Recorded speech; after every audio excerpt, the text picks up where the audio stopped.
Bienvenidos a todos y todas, soy David Gómez y esto es Ciclismo de ayer y de hoy, un podcast que habla de ciclismo sin filtros. Ya os comenté ayer que cuando hice la previa del recorrido y cuando también vi en diciembre el recorrido, esa etapa de Andorra me parecía que si Tadej Pogačar iba a venir a disputar la Vuelta a España, sería la etapa que elegiría para romper la carrera, porque es muy de su estilo, mucho. Encadenado, subidas difíciles y al final ataque y diferencia. Lo que pasa es que ha habido un pequeño matiz, que luego lo hablaremos, porque se ve que se ha anticipado el ataque. Recordar que ayer también os dije que quizás esperaría atacar a Ordino, pero todo se ha precipitado un poco por una cuestión, y la cuestión es que se ha quedado sin equipo. Es decir, ya no le quedaban corredores y ha querido anticipar el ataque para no quedarse aislado y que los otros le atacaran a él. Por tanto, ante la precaución, Pogačar ha decidido atacar y ha decidido, pues, lo que ya esperábamos, sentenciar casi, se podía decir, la Vuelta a España, porque la diferencia es muy importante. A ver, eso no le sorprende a nadie, está claro, y si en el Tour de Francia fue en la etapa 6, pues la Vuelta a España es en la etapa 4. Ahora ya Pogačar puede vivir de renta y también quizás pueda ayudar a algún que otro compañero a poder ganar alguna que otra etapa. Hablaremos de todo ello, pero antes, como siempre, cosas que se quedaron fuera del podcast de ayer. Se ha criticado mucho la actitud de Tadej Pogačar cuando ayer paró al pelotón y luego le dio indicaciones para resguardarse en un hotel que había en la cima. Yo creo que era una emergencia y toda situación así necesita una respuesta rápida. Pienso que esa decisión del esloveno seguro que ahorrará muchas dolencias futuras a más de un ciclista. Solo hace falta ver el vídeo de Mikel Landa, se está resguardando bajo un paraguas de un aficionado y se ve cómo se va doliendo cada vez que le cae un granizo en el brazo. Luego también vemos que llega Carlos Canal con una carita de estar sufriendo mucho, la verdad. Yo creo que me da que Tadej Pogačar lo hizo muy bien. Aquí también creo que un pequeño tironcito de orejas, los organizadores hubieran podido hacer algo más. Adelantar quizás la salida, aunque fueran 30 minutos. La previsión de fuertes lluvias la tenían sobre la mesa, la conocían. Estaba prevista para las 6. Si te das un margen de 30 minutos, quizás hubiera pasado lo mismo, pero al menos puedes decir que hiciste algo. En este caso, no hicieron nada. Y más cosas. Hubo queja de Soudal por no dar los puntos del sprint intermedio a Ethan Hayter. Era lógica la queja. Yo, sin saber nada, lo avancé ayer y me quejaba y os decía que no lo veía bien. Pues parece que Soudal puso sobre la mesa las 4 veces anteriores en que se había cancelado una etapa y se habían dado los puntos. El jurado técnico ni lo ha tenido en cuenta y se ha mantenido firme en su decisión de no otorgar esos puntos. Yo, si ayer ya lo encontraba injusto, porque Ethan Hayter y yo que sé, todos los corredores, incluso Mats Benzel, Lorenzo Fortunato, todos esos corredores estuvieron luchando por esos puntos. Y todo ese esfuerzo no ha servido para nada. Si eso ya está disputado, yo creo que lo más justo, y lo dije ayer y lo vuelvo a repetir, es darle los puntos. Por tanto, ahora, injusticia doble. Ayer era injusto y hoy, al rechazar la queja de Soudal y además sabiendo que en 4 veces anteriores esos puntos se habían dado. Bueno, esas cosas que tienen los jurados técnicos. Y una noticia antes de hablar de la etapa. Se ha sabido hoy que un grave accidente durante un entrenamiento es lo que explica la ausencia de Marc Soler en la Vuelta. Se ve que todo estaba preparado para que Marc Soler pudiera correr la Vuelta. Os recuerdo que durante el Giro de Italia Marc Soler sufrió una fractura de la pelvis y ya estaba casi completamente recuperado, cosa que permitía que pudiera entrenar. Pues, según cuenta Marca, Soler sufrió una caída pocos días antes de su participación en la Vuelta a Burgos. Las lesiones fueron graves. El español se rompió 3 costillas, un golpe en el radio y una lesión en el codo. La verdad es que mucha mala suerte para Marc Soler y seguro que estará, pues eso, viendo la Vuelta con esa cara de decir me gustaría estar allí. Y a nosotros también nos gustaría que estuviera. Etapa 4. Andorra la Bella, 104,8 kilómetros. Recorrido corto, añado, muy corto. Me parece que para el ciclismo profesional demasiado corto. Yo creo que debería haber un mínimo de kilómetros para una etapa en línea. Pero bueno, eso lo dejaremos para otro momento. Lo que sí que se tiene que decir es que el encadenado era casi perfecto. Pont del Malira, Collada de Bexelís, Ordino, Comella y luego bajada a meta. De salida al Pont del Malira, 23,2 kilómetros al 4,9%, y vemos el primer ataque del día de Diego Uriarte, que la verdad es que está pues muy incisivo, ¿no? En este inicio de la Vuelta a España. La verdad es que tampoco sin suerte, estaba claro que se tenía que formar una escapada numerosa, que no iba a ser que dejaran a un solo corredor que se fuera por delante. A 96 kilómetros, uno de los primeros en quedarse es Cian Uldebroex.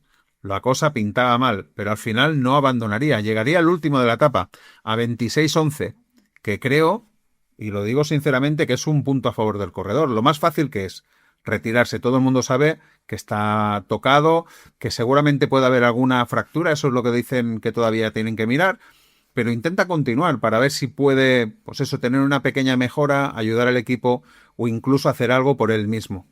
Yo creo que es complicado, pero creo que hay que aplaudirle, ¿no? Que como mínimo hoy haya sabido sufrir la etapa y haya podido llegar a meta. Luego también comentaremos que ha llegado a meta por una decisión también del jurado técnico. Luego lo hablaremos. A 90 kilómetros se forma un grupo de 14 corredores. Parece que esta sí que va a ser la escapada del día y es importante. El problema que tiene esta escapada es que la etapa era muy corta, lo vuelvo a decir. En esa escapada estaba Bub Van Aert, Pablo Castillo, Finn Fisher-Black, Eddie Dunbar, Paul Doble, George Stenhausen, Lorenzo Fortunato. Eso os estoy hablando de los más escaladores. Luego llegaría Iván Ramiro Sosa, Jim Lenreiser, también llegaría Jan Hirsch. Por tanto, ya veis que una etapa, un grupo muy potente, pero el problema son los kilómetros. Todo el mundo tenía muchas ganas de disputar la etapa. 85 kilómetros, Bub no puede seguir el grupo. Finn Fisher-Black me ha extrañado también mucho que no pudiera seguir el grupo y ya se pone a tirar de Decathlon. Decathlon ha dado la cara durante toda la etapa, ha casi diría que tirado más que UAE. Estáis viendo que últimamente es su forma de correr, incluso en el Tour de Francia ya lo hicieron para Paul Seixas, ahora lo están haciendo para Félix Gall. También es de aplaudir que al final un equipo de la cara, luego las cosas pueden salir mejor o peor, pero como mínimo está dando la cara.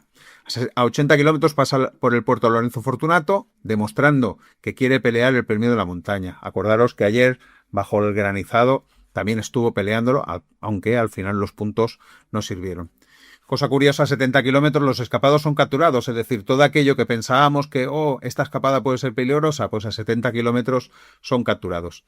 A 52 kilómetros comienza la collada de Bexelís, 6,5 kilómetros al 8,5%, una buena subida, y comienza subiendo el pelotón un tanto abierto. Algún corredor de UAE, alguno de Neck Company, alguno de Decathlon, al final se pone a tirar Decathlon a 51 kilómetros y a 50,3 llega la aceleración de Tadej Pogačar y destroza el grupo por completo. Casi se ve a todos los corredores yendo de uno en uno. Félix Gall es el único que intenta seguir su rueda. Serán 200 metros lo que podrá, vamos a decir, seguirle, porque después de 100 metros ya la rueda ya no la seguía, pero como mínimo estaba ahí a tiro de cogerlo. Pero bueno, de nuevo aplaudir el intento de Félix Gall. A 45 kilómetros, ahora ya es una cronología del tiempo. Pogačar con 1,26 sobre un grupo bastante importante de corredores. A 36 kilómetros comienza el Coll d'Ordino, 9,9 kilómetros al 7%. Pogačar pasará ese inicio de puerto con 1,52. A 35 kilómetros vemos el primer ataque de la vuelta de Ramses de Bruin, por tanto, bien, en un grupo seleccionado y ya camino de Ordino saltar. Creo que está muy bien. A 33 kilómetros vemos que lo intenta Oscar Only, Félix Gall de atrás, contraataque de Primo Roglic, que hay que decir que a mí me ha sorprendido mucho lo bien que ha estado en esta etapa. Luego, si queréis, lo repasamos un poquito con la clasificación de la etapa. A 31, Sepp Kuss y Enric Mas también lo intentan desde atrás y se unen todos esos corredores. Oscar Only, Félix Gall, Primo Roglic, Sepp Kuss y Enric Mas. No sé yo si estamos diciendo o estamos delante de los 5 corredores más fuertes detrás de Tadej Pogačar. Como mínimo, hoy lo ha parecido. A 26 kilómetros, Pogačar corona con 2,56 sobre el grupo de 5 y Carapaz a 3,21. Carapaz ha tenido un día pues complicado, pero al final ha sabido salvar los muebles, como veremos. A 8,5 kilómetros comienza el Alto de la Comella, 3,8 kilómetros al 5,6%, 3,14. Aquí me parece que es el momento, uno de los momentos donde la diferencia era más alta de Pogačar con el resto. ¿Qué ha pasado? Que por detrás ha llegado un grupo de los perseguidores, el grupo de Richard Carapaz, estaba también Jan Vidar, vaya etapa que ha hecho este joven corredor. Ojo con Jan Vidar, que se puede sacar el carnet de ciclista en esta Vuelta a España, como se suele decir. Pero sobre todo Gregor Mühlberger, que ha sido el que ha gastado toda la energía para intentar recortar todo lo que han podido recortarle a Pogačar, porque al final veréis que de esos 3 minutos y pico se quedarán en 2,39, lo digo de memoria, la diferencia. En la subida ha habido ataque de Felix Gall, ha habido un ataque de Oscar Only, sobre todo una aceleración de Oscar Only para conseguir los bonus en la cota, y cada aceleración Richard Carapaz lo pasaba mal. En la bajada por eso recuperará. Victoria para Tadej Pogačar, segunda de este año de esta vuelta, pero esta vez con el detalle de vestido de rojo. Y han informado que ha habido récord en la subida de Pogačar de Beisalis y de Ordino. Si queréis repasamos un poco la etapa y hacemos algún comentario. Tadej Pogačar, primero. Segundo, Jan Vidar a 2,39, el corredor de Lotto. Vamos a ver si no es solo flor de esta etapa 4 o lo vamos a tener realmente metido en carrera. La verdad es que me hace mucha ilusión que esté este corredor tan joven en este grupo con Felix Gall, que ha quedado tercero, Oscar Lonely, que ha quedado cuarto. Por tanto, estos dos ya los contábamos como luchadores por el podio, por tanto han demostrado que están bien. Ya veremos que Oscar Lonely no estaba en su mejor día, luego lo contamos. Sepp Kuss también me encanta que haya podido aguantar. Lo que pasa es que estamos hablando de que es Andorra y no sé yo si los demás días se lo va a coger con tanta ilusión. Enric Mas sexto, incluso en algún momento ha intentado hacer uno de sus cambios de ritmo. Por tanto, ha pasado la primera prueba del algodón, que a lo mejor muchos podíamos pensar que ni la primera iba a pasar. Por tanto, contento también por Enric Mas y muy contento porque Primož Roglič también haya podido aguantar este primer envite. Me parece que, lo decía ayer, era un día importante para ver si Primož Roglič seguía en carrera, es decir, seguía con los mejores o iba hacia atrás. La verdad es que ha hecho una muy buena etapa. Estamos aquí delante de los, vamos a decir, los segundos mejores corredores. Al final Richard Carapaz a 2,57, por tanto se ha dejado unos cuantos segundos. Matías Esquelmós también a 3,17, ha sido quizás el que más ha fallado. Bueno, el que más ha fallado no, ha habido otros que más han fallado, luego lo comentaremos. Y décimo, Gregor Mühlberger, que ha llegado a 3,17. Por ejemplo, aquello que decíamos, gente que contábamos que, bueno, contar no contábamos, pero bueno, como nos gusta saber qué ha hecho Mikel Landa ha llegado a 8,16. Y luego, lo más sorprendente es lo de Carlos Rodríguez. Carlos Rodríguez ha llegado en un grupo a 22 minutos 45 segundos. La verdad es que allí también estaba Santiago Buitrago. La verdad es que sabe mal que lo esté pasando tan mal Carlos Rodríguez. A ver si les sirve este tiempo perdido para intentar como mínimo, o no sé, alguna escapada y darnos una alegría y a ver si se anima. Y os decía que Ciano de Breux había llegado al último y que había salvado fuera de control porque se había ampliado el tiempo de fuera de control, que era el 16%, y se había pasado al 20%. Es decir, eso ha salvado 8 corredores que con el 16% se hubieran quedado fuera de la carrera, y fijaros que el grupo de los sprinters donde estaba Wout van Aert se hubiera salvado por pocos segundos. Por tanto, ahí está ese detalle. Estaban avisados los equipos antes de la etapa de que se iba a ampliar ese fuera de control. Declaraciones. Pogačar dice, cuidado con esta declaración, que es lo que decía el detalle, no debía haberlo hecho, es lo que dice, atacar a 50 kilómetros, no estaba contado. Yo os dije, yo creo que va a atacar en Ordino, pues ha atacado en Beisalis, porque, dice, el ritmo fue muy alto en la primera subida, en la segunda lo dimos todo desde el principio, y cuando Jayvine me dejó con el tren de Decathlon no quería quedarme aislado, porque entonces la competencia podía jugar conmigo. Por eso intenté un ataque con la esperanza de abrir una brecha, funcionó, ataque fue duro, pero el final fue un día magnífico. Fijaros, lo que os decía en la entrada, Pogačar se ve obligado a atacar porque se queda solo en el grupo. Y luego dice, cualquier ventaja es más que suficiente, pero en una situación realmente buena ahora puedo afrontar los próximos días con tranquilidad y confianza. Seguiremos esforzándonos cada día y debemos mantener la concentración aunque la presión esté disminuyendo un poco. Eso es cierto. Aquello que decía también Tadej Pogačar al principio, que no debería llegar muy cansado al final de la vuelta si al cabo, creo, de una semana tiene que disputar el Mundial. Por tanto, de momento, objetivo cumplido para Tadej Pogačar, va controlando la carrera, tiene un buen colchón, por tanto, ahora se puede dedicar, si quiere, a pegar pancartazos, que yo creo que es lo que va a hacer. No necesita hacer ninguna exhibición que le haga, pues eso, gastar energías. Y una declaración de Oscar Onley que dice, es importante yo creo, dice, dadas las circunstancias, estoy contento con mi actuación, ya que pasé toda la noche en el lavabo por problemas estomacales. Ojo con eso, ¿eh? Es decir, que tenía que estar vacía. Oscar Onley se ha pegado un etapón entonces, ¿eh? Me parece que está cogiendo muchas cartas para ser posible podio de esta Vuelta a España, como mínimo a día de hoy. Y dice, sobre Tadej Pogačar, dice, lo dejamos hacer lo suyo y nos centramos principalmente en luchar por los puestos restantes del podio. Dice, no tiene ningún sentido seguir a Pogačar porque no tengo la resistencia necesaria. Sabe de lo que se dice Oscar Onley y yo creo que es inteligente. La general, ¿cómo ha quedado? Tadej Pogačar primero, a 3.21 Primo Roglic, que se coloca en segunda posición. Tercero en Ritmas, a 3.32. Yo no sé si alguien se lo esperaba que en Ritmas pudiera estar tercero en algún momento de esta vuelta. Cuarto Sepp Kuss a 3.44. Quinto Oscar Onley a 3.45. Sexto Richard Carapaz a 3.50. Séptimo Félix Gall a 3.57. Octavo Matías Esquelmós a 4.06. Noveno Jan Vidal a 4.06. Y finalmente décimo está Jai Vine a 4.11. Por tanto, 3.21, una señora diferencia. La clasificación de los puntos. Tadej Pogačar, 82. Ethan Hayter, 37. Es decir, menuda diferencia aquí también. Clasificación de la montaña. Tadej Pogačar, 23. Lorenzo Fortunato, 10. Aquí también diferencia. El de los jóvenes, Oscar Onley primero. Jarno Vidal, segundo a 21. Y cuidado, Ramses de Bruyne, tercero a 59 segundos. Muy buen inicio de vuelta y este corredor ganando muchos enteros. Por equipo UAE primero, con Decathlon a 6.20 y Visma a 10.26.